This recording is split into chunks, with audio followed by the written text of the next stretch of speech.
What's going on YouTube? It's your host Eric Jones with Eclipse Entertainment Presents. Today I'm pretty sure all you guys are aware that the coronavirus is starting to reach around the world. The World Health Organization has considered it a pandemic threat. So I'm just going to show you a few things here that you can do to better protect yourself from this virus if you ever come in contact with it or if it ever reaches your neighborhood.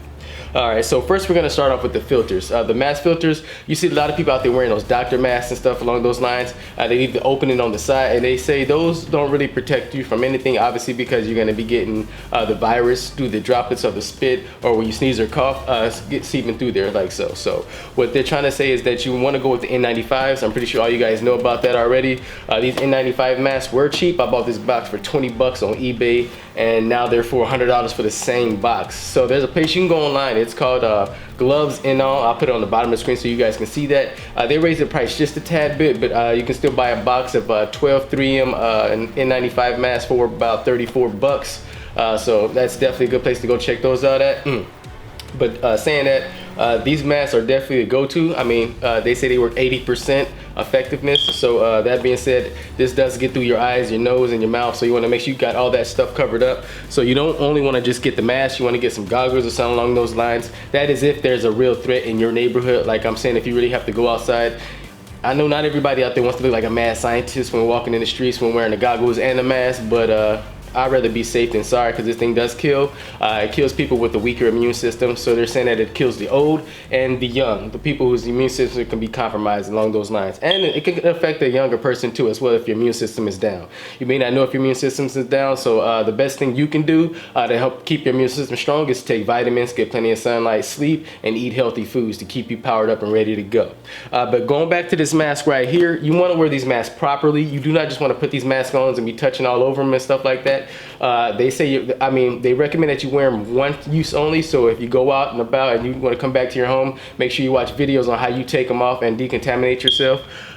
Because these masks are effective, but like I said, 80%, they cover your mouth around the whole face and the mouth and they seal it pretty tight. So when doing so, just keep your hands off your face.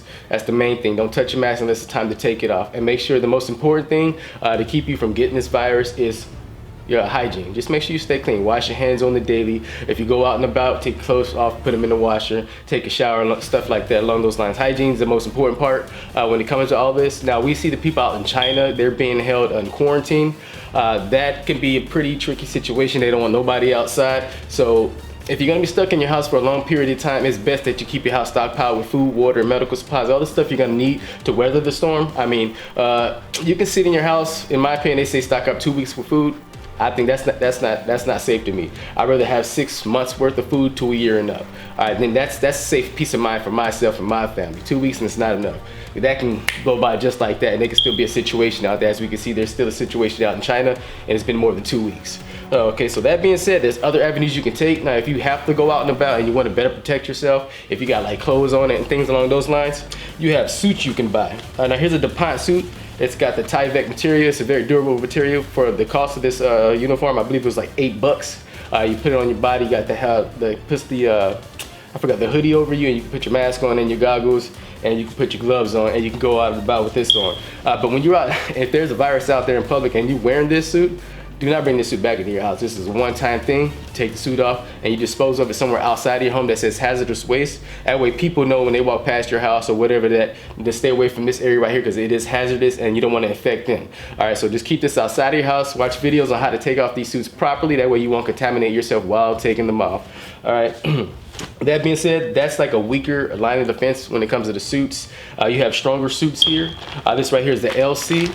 The SL suits by Dupont.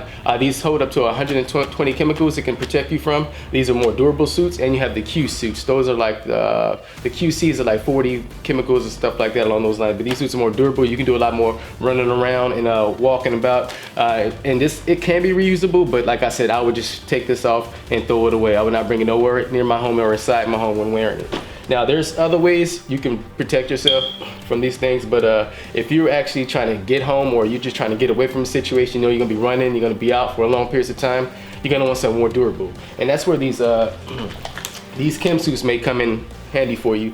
These are charcoal line NBC suits, nuclear, biological, chemical threat suits right here. These can be very durable. You can jump, dirt, climb, you can bang them up, and you don't have to worry about them tearing and ripping and exposing you to the contaminants. Just make sure you have all the proper gear on, like gloves and your mask and stuff sealed properly.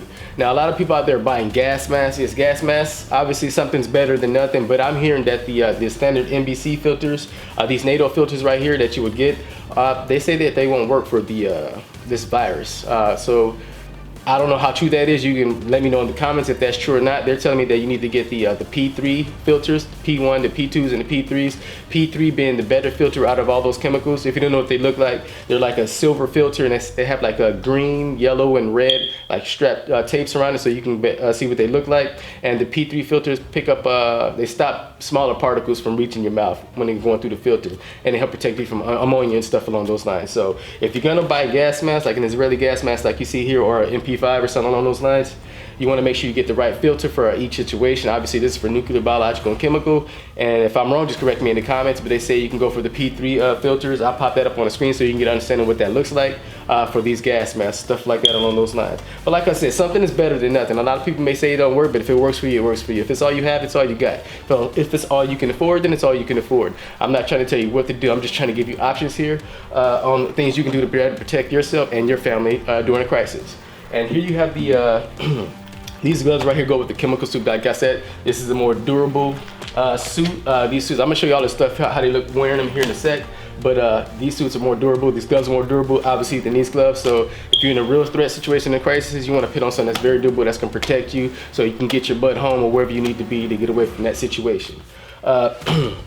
But all that being said, I'd just like to thank you guys for watching Eclipse Entertainment Presents, where we bring you entertainment, news, reviews with a kick.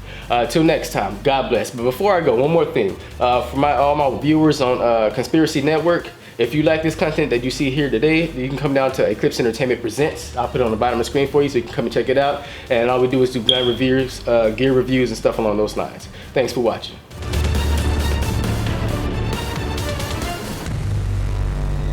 N95 3N1860. Perform hand hygiene before putting on mask. Choose the correct size of the mask and ensure there are no defects. Hold the N95 in your palm with the nosepiece at fingertips. Hang head straps freely below hand. Position the N95 under your chin with the nosepiece up. While holding the N95 in place, pull the top strap over your head so it rests high on the back of your head. Pull the bottom strap over your head and position it around your neck, below your ears. If you have long hair, the strap must be positioned beneath your hair.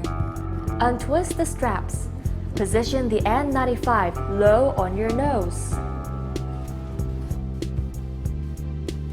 Using both hands, mold the nosepiece to the shape of your nose by pushing downward and outward, while moving your fingertips down both sides of the nosepiece. Perform a fit check by placing both hands completely over the mask.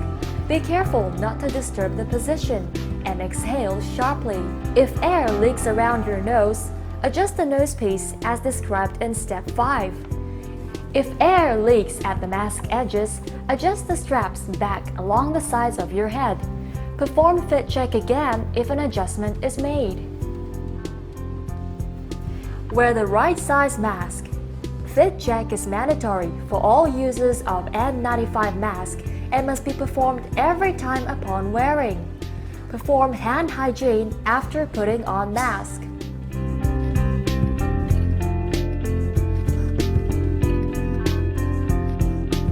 Pull bottom strap overhead. Maintain the hold on the first strap. Use another hand to pull the top strap overhead. Do not touch front surface of mask. It should be kept in a new clean Ziploc bag for reuse and discarded at end of day unless wet or soiled. Perform hand hygiene after removal of mask and after putting on the reused mask.